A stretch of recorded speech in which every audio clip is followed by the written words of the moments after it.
Hello, my name is Thomas Gober. I'm a certified fraud examiner and forensic accountant. This is video 2 of 3. This one is entitled, How Do They Get Away With It? This video is being filmed on September 18, 2008, 2 days after the U.S. government's announcement they've instituted an $85 billion bailout of AIG.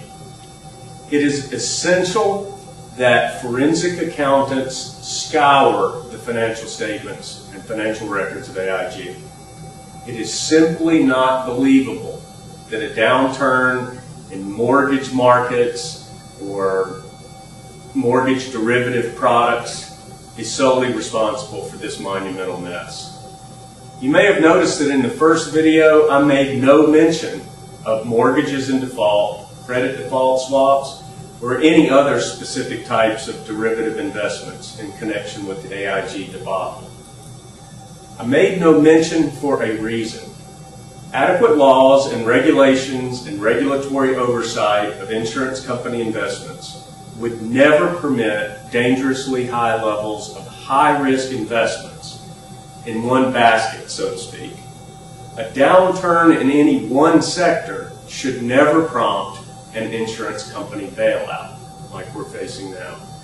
Besides, timely oversight should have nipped this in the bud anyway.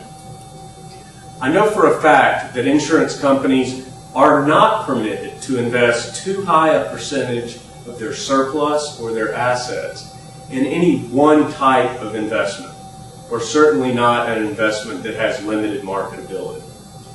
Insurance companies can invest virtually unlimited amounts in treasury bonds, U.S. treasury bonds, money market accounts, cash, other highly liquid corporate bonds. But legal limitations are placed for a reason on too much concentration in limited marketability investments. Putting all of your eggs in one basket is simply imprudent. So how can it possibly be true that the AIG financial deterioration is due to the increase in mortgage defaults? I want to be clear in my message. Not all insurance companies out there are corrupt. I've seen many insurers do the right thing time and time again. Insurance is very important, and when conducted honestly and fairly and reported truthfully and transparently, insurance is a very good thing and a necessary thing. But we're going to have to become more stringent in our oversight and more sophisticated in our fraud discovery tools. This is very important. In prior criminal cases I've worked on where I've assisted the federal government in large insurance company collapses where the company has gone broke, I've seen blatant, very well hidden criminal activity that would shock you. The degree to which insurance companies are audited simply forces the greedy executive to be that much more of a clever magician, to use sleight of hand. The schemes are often brilliant, well hidden, and I mean extremely sinister. Inevitably, much of the chicanery that takes place occurs offshore. You've heard the term offshore. It's often in Bermuda or the Cayman Islands, where regulation is dreadfully lacking. I'd like to talk briefly about AIG's own reporting of their financial condition. I'm showing a slide here from the AIG 2007 annual report, straight from their records. You'll notice that it shows in the 2007 column, it has total figures coming down in the left column. On the far left, where you see just below financial highlights, note that it says in millions. It's highlighted in parentheses, in millions. This is rare that you will see a financial statement where the financial is shown in millions as opposed to thousands.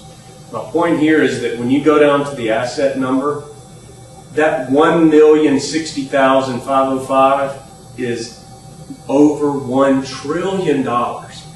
This is just filed this year in 2008. and now they're talking about $85 billion simply to keep them afloat. This next graph I want you to see is again straight from their annual report. Look at the bar graph taking off quickly in that 5-year period from 675 billion up to over $1 trillion. In this next slide, there's a photograph of the then CEO, Martin Sullivan, and I've captured just a couple of major comments from his write-up in his letter to the shareholders.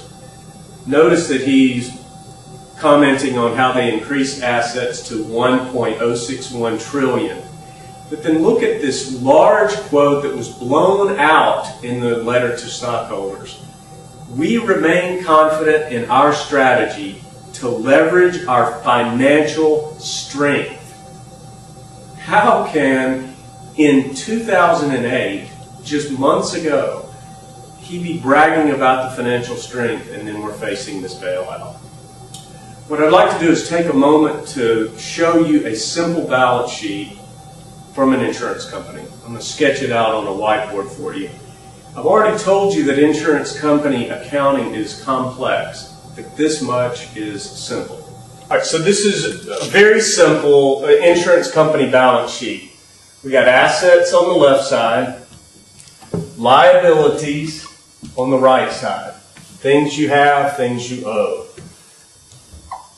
The difference in assets and liabilities, say assets minus liabilities, that equals something you call surplus, which is like equity you may have heard of.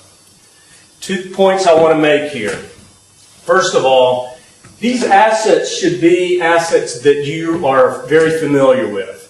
Bonds, stocks, cash, safe, long-term investments. And they're going to total to total assets here. The liabilities in an insurance company is very unique to any other industry. These are a bunch of promises. These are promises to pay your aunt in 5 years, your grandfather in 3 years, your son in 100 years. They total up to a total dollar amount of future promises. As long as assets are greater than liabilities, you have surplus. Here's the problem, and this can get very tricky. If surplus drops, let's say surplus drops to a negative figure. In insurance accounting, the regulator must take over a company that goes to negative surplus. How can you increase the surplus? Well, you can only increase it by increasing assets or dropping liabilities. And it's dropping liabilities we want to talk about. There are very secretive ways of monkeying around with these liabilities that are much harder to spot than lying about how many bonds you have. Thank you. In video 3 of this series, I want to talk about insurance company oversight that is greatly needed, that is not related to truthful financial reporting. I want to share with you grave concerns that I have about how policyholders, people like you and me, have lost virtually all of their ability to hold insurers responsible for their mistreatment of their insurers.